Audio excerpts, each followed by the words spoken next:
What up, S.I.B.R family? Look, let me start this week off with a sincere apology. If you took my picks last week and went to your local bookie or went to your favorite betting site and tried to get some money based off my picks, I sincerely apologize. I had a bad week. It was 6-10. But this week, my friends, is the week of redemption.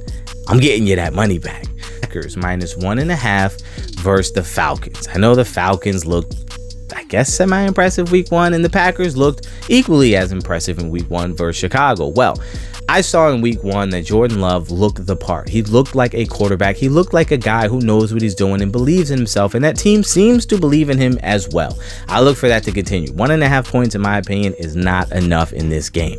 I like the Packers to go there and win convincingly, closer to a 7 to 8 point victory. I don't think Atlanta long term is going to do much, and I like the way that Packers defense looked against Chicago's offense and the way they seem to kind of bottle things up and not give up too many big plays. I think that they're going to be able to stifle Atlanta's offense, and that's why I'm taking the Packers to cover the 1.5 with relative ease. Eagles minus 3.5 versus the Ravens. Look, the Ravens had a really good win over the Texans, but offensively they didn't look that impressive. And let's face it, Joe Burrow looked like absolute steaming hot garbage. I don't expect that to happen in week 2, but 3.5 points, not sure how I feel about that, but I'm going to ride with it. I think Joe Burrow coming back in week 2 is going to be a little more focused. I think some of that has to do with the calf injury he suffered in the offseason, as well as just a lack of reps in the preseason. Week 1 now has become a glorified preseason game, so I'm not really that concerned about Joe Burrow. And in this game, I think this is an opportunity. I think if you look at the way the Texans offense was able to move the ball a little bit against that Ravens defense, that's a rookie quarterback, and that is a less than stellar talented offensive team in the Texans. I think Cincinnati is far more talented. I think if Joe Burrow bounces back and has a semi-good day, he's going to be able to have much more production than what C.J. Stroud was able to do. And for that reason, I will take the Bengals in the 3.5 points in that game. Detroit getting 5.5 versus the Seahawks. Yes, the Seahawks are everybody's darling. Yes, they're probably going to be much more competitive than they have any business being. But I am firmly a believer of the Lions and firmly a believer of Jared Goff, and I think 5.5 isn't enough. I like them to cover this 5.5 spread. I like them to pretty much dominate them. I like them to get some turnovers for Geno Smith, and I look for some big plays to happen offensively for them. I think Jahmyr Gibbs is going to get a big play or two in the passing game, in that screen game. It's really going to be a big weapon for them this year. I like them to cover the 5.5 points versus the Seahawks. Chargers minus 3 versus the Titans. If there's one thing we can agree on after week 1, it's that Ryan Tannehill looked like trash. Yeah, I know. I don't expect him to be that bad, but look, I expect the Chargers to come out and be much more effective and much more dominant this week. Last week, they gave up some big plays to Miami, but again, glorified preseason game in week 1 for all of these teams. I don't think we're going to get a repeat performance from that defense. I think they're going to get more pass rush upon Ryan Tannehill. I think that's going to lead to even some more turnovers. I think it's not long before Ryan Tannehill gets benched. I like the Chargers to cover the 3 pretty easy. I think Justin Herbert's going to have a big day. That's just my opinion. Buccaneers minus 3 versus the Bears. Yeah, Baker Mayfield proved that maybe he found a home. Yeah, he's cursing people out. He's telling people to get their weight up. Dude, you were barely the starter. Like, are you kidding me? This is what I don't like about Baker. Justin Fields and the Bears were really looking forward to doing something big versus the Packers, and they didn't do it. But again, week 1. Week 2, I think we get a little closer to what they potentially could be. Now, remember, I think the Bears will make the playoffs. I think the Bears win. I think the Bears outright win this game.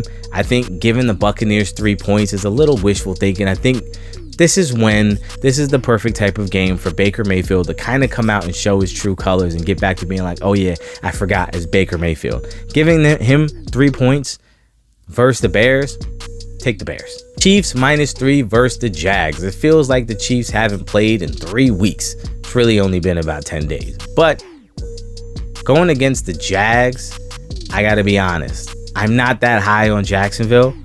Getting 3 points though, I think If Travis Kelce, he's listed as questionable. If he doesn't play, or if he is questionable and does try to give it a go, I think we're getting less than 100% Travis Kelce, and that makes the world of difference for that offense. For that reason, I'm going to take the Jags +3 because I just don't know exactly what I'm going to get out of Travis Kelce, and I don't know how it's going to look. My heart tells me Chiefs aren't going to be that bad 2 weeks in a row, but my brain tells me if Travis Kelce is even limited in any way, it's not the same offense. Go with the Jags. Go with the Jags. Colts -1 versus the Texans. Look, Anthony Richardson looks semi-impressive, especially early in his NFL debut. CJ Stroud equally looked impressive. It was a little mixed bag for both of these guys. They're both rookies. In week 2, I expect both of them to be closer to their final form and what they're actually going to be now that they have a full game under their belt and they can watch some film and they could go back with the coaches and kind of get with what they did good and what they did poorly. I believe CJ Stroud is far better than Anthony Richardson. I believe Anthony Richardson is going to turn into a turnover machine and a problem because when he gets pressured or when the game gets tight, he tries to rely on his athletic ability far too much and his arm talent far too much, and he makes some boneheaded plays. Tries to fit the ball into places he has no business throwing it to. For that reason, I'm going to go with the steady, consistent, mature presence in CJ Stroud to win the game, eat the 1 point. That's not going to matter or make a difference. I like the Texans. 49ers -8 versus the Rams. I know everybody's high on the 49ers. They got a great team. Brock Purdy looked incredible in week 1. Oh, this is perfect. They're going to steamroll. But the Rams look better than advertised in week 1. And I think the Rams have the advantage of having that underdog chip on their shoulder every single week. I think you also got to see what Matthew Stafford could do when he's healthy and when he got some protection. I think for that reason, man, 8 points is a little bit too much for me, a little too rich. I'm going to take the Rams to cover. I don't think the Rams will win the game, but ultimately, I don't think it's going to be a blowout either. 8 points, in my opinion, is too much. Brock Purdy can be had, and Matthew Stafford can have a really great game. I like the Rams to keep it close. I don't like them to win, but to cover the 8 points, I'll take the 8 points in the Rams. Giants -5.5 versus the Cardinals. I don't understand why the Cards aren't starting Clayton Tune.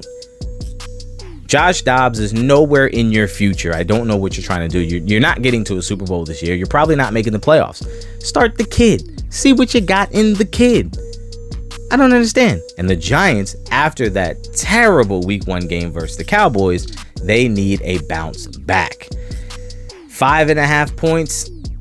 I don't think it's going to happen, guys. I think the Giants are limited in what they can do because in order to be successful, I think they need Daniel Jones to contribute in the running game. Arizona, I think, knows that, and I think every team in the NFL knows that, and they are keying in on those bootlegs. He's no longer going to have that open lane and an open window to just run free. Teams are now going to force Daniel Jones to sit in the pocket and beat them consistently with his arm. I don't think he can do it. I don't think he will do it enough to cover that 5.5 point spread. I like the Cards to keep it closer than 5.5. Take the Cards and the 5.5 points. Cowboys getting 9.5 points versus the Jets. Look, this is going to be a game about defense. Both the Jets and the Cowboys arguably have the 1 and 2 best defenses in the NFL, but they both have question marks on offense. In specific, the Jets are now going to be trusting Zach Wilson to carry the load. I don't think he can. The Cowboys rely on Dak Prescott to carry the load. I don't think he can.